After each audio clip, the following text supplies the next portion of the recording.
Association football and its history in Australia has seen many trials and tribulations in gaining mainstream acceptance as fundamental to Australia as rugby and Australian rules.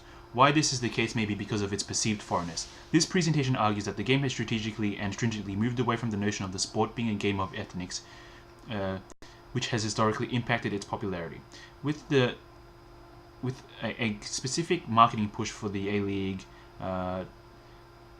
this essay shows how soccer in Australia has become defined in acknowledging its ethnic history through a misdirected attempt at multiculturalism which ignores its past and instead maintains the cultural status quo.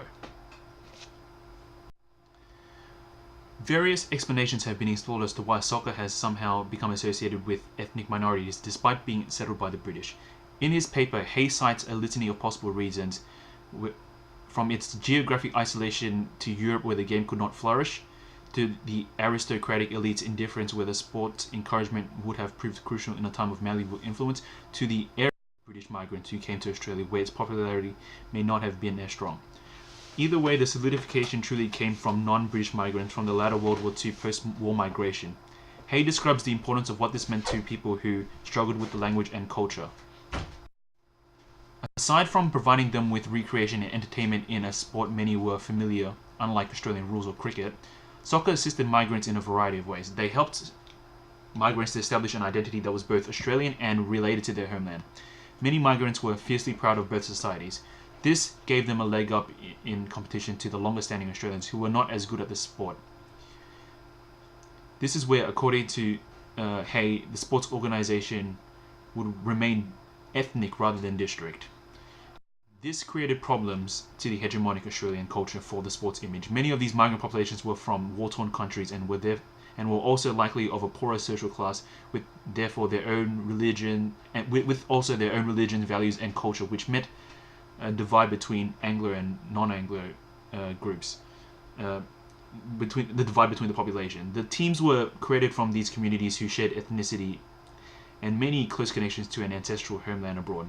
This was exacerbated by the fact that many European immigrants had long-standing clashes with each other and were now only suburbs away rather than borders away, and they used the sport as both a ground for showcasing their superiority to their ethnic rivals,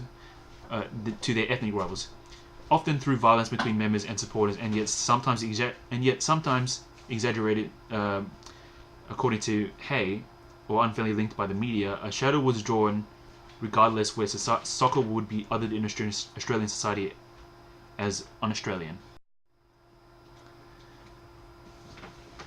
The governing body would attempt to address this divide starting in 1995, or as a multitude of academics have referred to it as de-ethnicizing of the sport.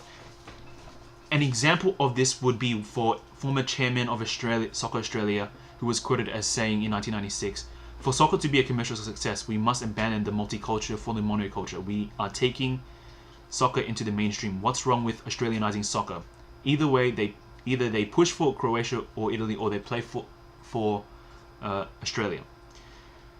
This idea continued onto the creation of the FFA and subsequently the creation of the A-League, where we see how the game did what it could to distance itself from its teams, which were founded on ethnic lines, with official policies like the National Club Identity Policy, which was recently introduced in 2014.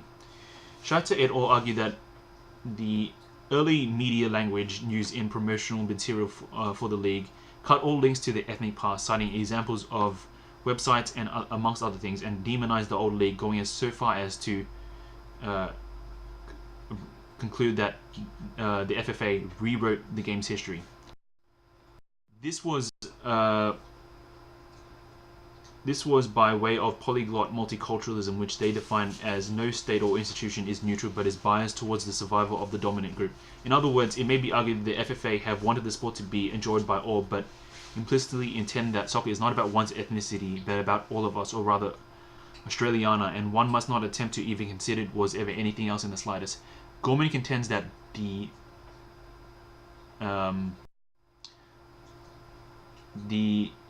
actions of the FFA are not one of multiculturalism that the FFA may market itself, but is one of a simulation. Nevertheless, the league has seen substantial strides in both viewership and attendance, but the more in-depth and longer-term effects of ignoring the past and the difficulty that it took to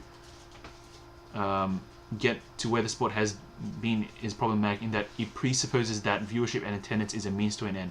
The creation of the FFA Cup, a tournament involving 704 clubs around Australia, may now put an argument for a change in stance by the organisation, but this may simply be a tokenistic effort not willing to change in ideology that manifests negatively, as one may argue the A-League teams or the cultural status quo teams are now set in contrast to the rest of the 694 teams, or in other words, the teams with the various types of possible ethnic affiliations.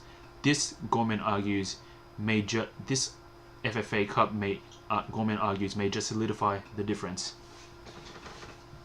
These create a sanitization of Australian soccer history that tend to force perspective rather than listening. This, it may be argued, is important if one considers sport as culture, as these actions will not allow for a wholesome perspective of history, one in which soccer execs in Australia have failed to recognise in this instance how multiculturalism includes the struggles of what multiculturalism has been to society's history, negating, as Hallinan and Hewson argue, how soccer is uniquely Australian because of this.